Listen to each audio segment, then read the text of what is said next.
name is Agostino Ruggeri. I'm the Managing Director and original founder of the business way back 25 years ago.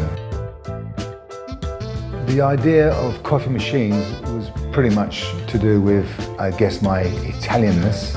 I got together with a colleague who joined me, is now my business partner, Enzo.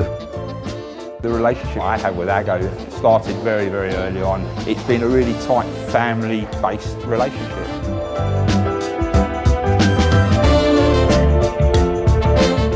When we set off in the late 80s, it was a lot of Italian immigrants, for example, a lot of cafes, a lot of restaurants, of course. Certainly in the London area, Parmigiani was the old immigrant Italians, mainly from Parma, and Costa Coffee, Sergio and his brother, the Costa brothers, were very prolific within a small market. They were the leaders in those days. There was no serious espresso cappuccino production. Trying to sell coffee machines in the early days, and we also used to do ice cream machines, was quite unusual because it was quite seasonal.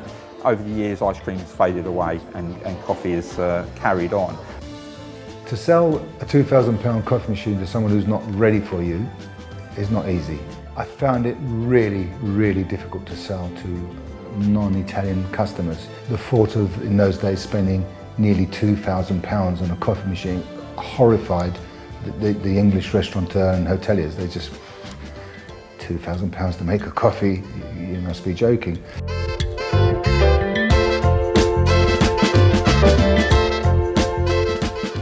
The transition comes in the 90s when we see the development of so-called specialty coffee, the coffee shop chains.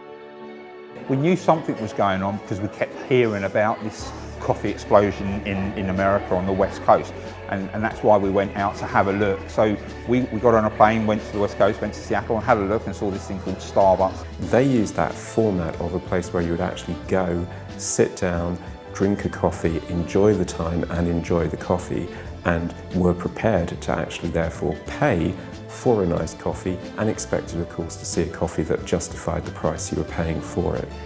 You realise there's got to be a time when England embraces proper coffee. The roast and ground, the fresh milk, the fresh coffee, it had to go there at some point. When the specialty market started to develop, we were well positioned because we did some research on it and had to have some good products that actually fitted the bill. Our very, very first chain was actually the Seattle Coffee Company that then became Starbucks in the UK. We took our first premises in Elstree, which is Hertfordshire, of course. By the way, my home is Hertfordshire as well, so we are a complete Hertfordshire company from day one.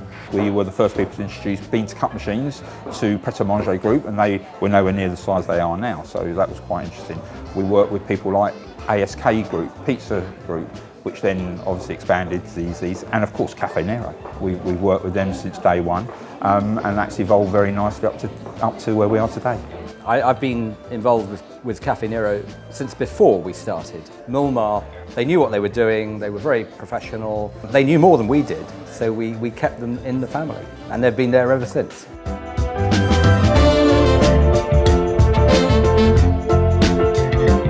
Coffee machine service and supply of coffee machines is absolutely fundamental to what we do.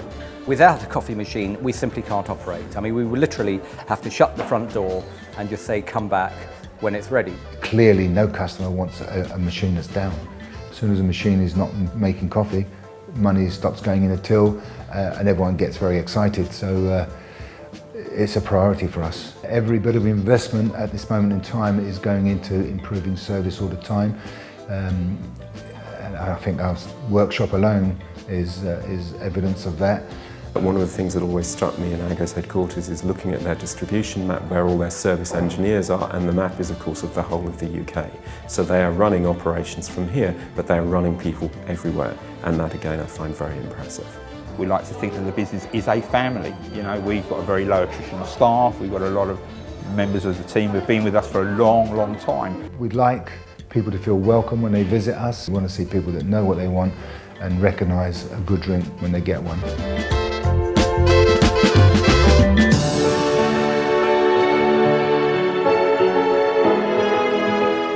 We're now moving into a third wave where, whilst we still have the continuation of the chains on one hand, we have the growth of little artisan operations doing very upmarket, much more variation in their coffees. Well, I think specialty coffee hasn't peaked yet. There's room for more chains, and there's absolutely huge amount of space for what we call independence.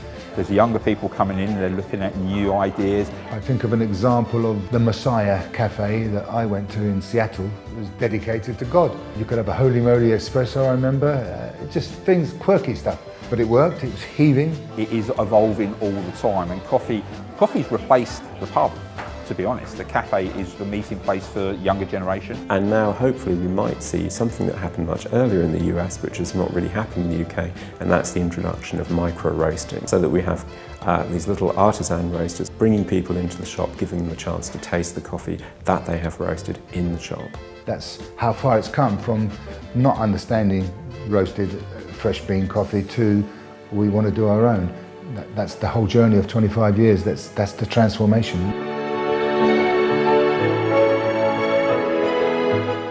The history of coffee and the history of Montmartre are inextricably linked. We were there in the early days of the specialty industry and have been heavily involved in taking it to where it is today. And looking at how we've been quite instrumental, I think, in the specialty involvement in the UK. From dealing with the Cafeneras of this world to a lot of the independents, and I think we've been a major player in that sector. Unknown to a degree, because our name isn't what most people know, but they know the product. It's the best bit. Most of the most well-known establishments in the UK will have had some involvement in there somewhere along the line, so that's one of the things I'm most proud of.